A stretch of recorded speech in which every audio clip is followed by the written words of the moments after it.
Greetings, fellow explorers. I'm Richard Garriott Cayeux, president of the Explorers Club, and welcome to this, our New Year's edition of the President's Video Report.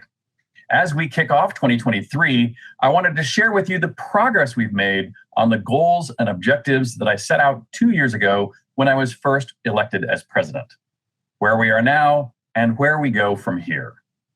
First of all, I'd like to recap our 4 key goals which we've been managing towards at headquarters. Number 1, focus on members and chapters. 2, expand diversity, equity, and inclusion to all aspects of the Explorers Club. 3, to build on key partnerships and sponsorships. And 4, maintaining a foundation of good governance. First, a look at goal number 1, members and chapters.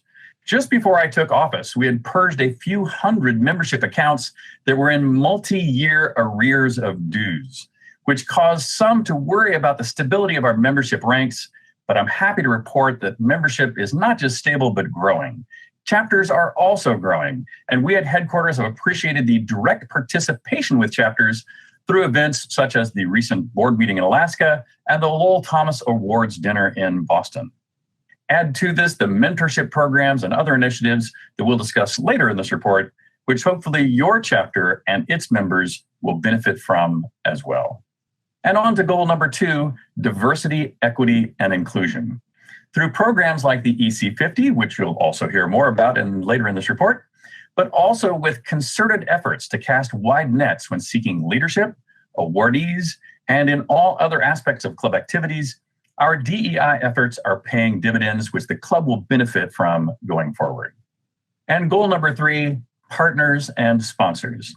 As I've reported before, we're very proud that all of our brand partners have both stuck with us through COVID and beyond, but also that they have all not only just sustained, but generally increased their support of the Explorers Club and its programs.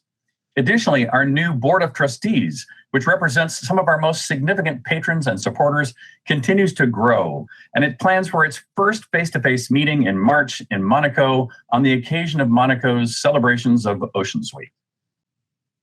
And finally, goal number 4, good governance. As I'm sure you know, good governance is the bedrock of stability of any organization. And I'm pleased to note that from contract reviews to financial planning and accounting, bylaws, revisions, and adherence, our organization is running soundly.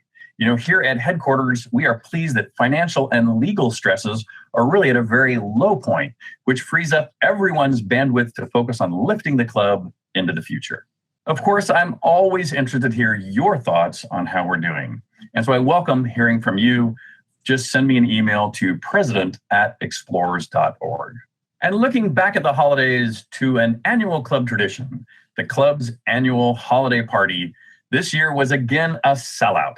Lots of great music, fun, storytelling, and of course, a personal visit from Santa. Even our club's Christmas tree was properly attired with a pith helmet for its festive crown. And as we go into this new year, an update on one of our most successful and fulfilling endeavors, the Explorers Club Mentorship Program, coordinated by the Connections Committee and board member Brianna Rowe, assisted by Kate Sutter. The committee can proudly report it has already put together more than 111 mentoring pairs, bringing the total number of pairings to an impressive 234. Watch for a call for more mentors in May. And talking about mentoring, here is a program that I'm personally close to. I encourage you to join me as we stir the curiosity of our youngest generations and set in motion their excitement for exploration. It's our Young Explorers program. First started in 2016 and targeting our youngest to learn and get excited about all that exploration offers. They build spaceships with astronauts, dig up fossils with paleontologists, and do experiments with scientists and experienced field explorers. Keep an eye out on this wonderful club program as we re-energize it in 2023. And a most important goal of our club is our focus on a more diverse membership base, as diverse as our portfolio of exploration. In pursuit of that goal, we initiated our EC50 program, recognizing 50 explorers each year from all persuasions and cultures who may have been overlooked as they work in some of the most remote parts of the world. The EC50 was a concept initiated by President Emeritus Richard Weiss, and Richard joins us now with an EC50 update. Thank you, Richard, and greetings, fellow explorers. The slogan of the EC50 is 50 people who are changing the world that the world needs to know about. And coming this February, we will be announcing our third class of honorees. This entire project has been a huge success, in large part to the enthusiasm and hundreds of applications that our membership has sent. Also, a big thank you to Rolex and Discovery for your generous support. The EC50 is creating a more diverse club, not only ethnically and culturally, but it's also expanding our very definition of what it means to be an explorer. One of our goals is to create the next Buzz Aldrin, Kathy Sullivan, Matthew Henson, and who knows, perhaps even the next Richard Garriott. And with diversity as a club priority, we are pleased to have board member J.R. Harris leading the way as chair of our diversity and inclusion programs. His credentials of exploration are voluminous, and his tireless efforts to encourage a diverse membership are well known and well documented. And now a chance to get to know JR firsthand, as you can watch two documentaries about his life and explorations. First is a documentary from CNN Travel, and the second is an in-depth look at JR's life in a documentary produced by Explorers Club partner Fjallraven. The links to both documentaries can be found in the cover letter for this video report, written by our communications chair, Bill Liss. And now turning to some exciting news about our fellow explorers. First, Explorers Club deep ocean superstar, Galen Rosenwax. Famous for her extraordinary underwater photography, Galen has recently authored an extraordinary coffee table book titled Sperm Whales. Both Galen and her book were recently singled out by the prestigious New York Times Book Review with an extensive article. Her explorations, scientific study, and photography of whales and other giants of the sea continue to capture the imagination of millions around the world. And I have two active Explorers Club athletes to tell you about. First is board member and club treasurer Barbara Duran. An accomplished field hockey star, Barbara recently returned from South Africa, where her United States Masters team competed in the World Cup Field Hockey Finals in Cape Town. More than 80 teams from 23 countries competed in all age groups.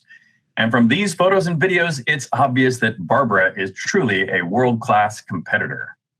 The best news, Barbara's United States Masters women team finished third in the world, capturing the bronze. And here's one more you likely didn't expect. Our recent Sweeney Award winner, Marcelo Mendez, and senior editor of our President's Video Report, is also an accomplished field hockey athlete. A native of Argentina, Marcelo was a member of the Argentinian field hockey pre-Olympics team. And talking sports, here is an exciting update on baseball in Bhutan. From our Club Bhutan's chapter chair, Matt DeSantis, it's baseball. Just 9 years ago, Matt introduced baseball to Bhutan, and now the sport has been officially recognized by the World Baseball and Softball Confederation as a national sport in Bhutan, attracting young and older players alike, with Matt reporting that the ranks are growing day by day. I want to thank all of you for taking time to join us for this latest edition of our President's Video Report. We look forward to your continuing outreach to our communications chair, Bill Liss, with your ideas and suggestions for future reports. Just send him an email at wjliss@explorers.org. And this most important reminder, our club can only thrive as the World Center for Exploration with your support. You'll be most encouraged to know that thanks to your support, we now have 92 exploration grantees in 46 countries, a record of more than 31 flag expeditions, and 100 educational programs. Go to explorers.org for more details how you can contribute now. And on behalf of all of us here at Club Headquarters, I'm Richard Garriott de Cayeux, President of the Explorers Club, hoping you've had a joyous holiday season, wishing you a happy and healthy new year, and we look forward to seeing all of you at ECAD and our annual meeting in April. Until then, good luck in the field.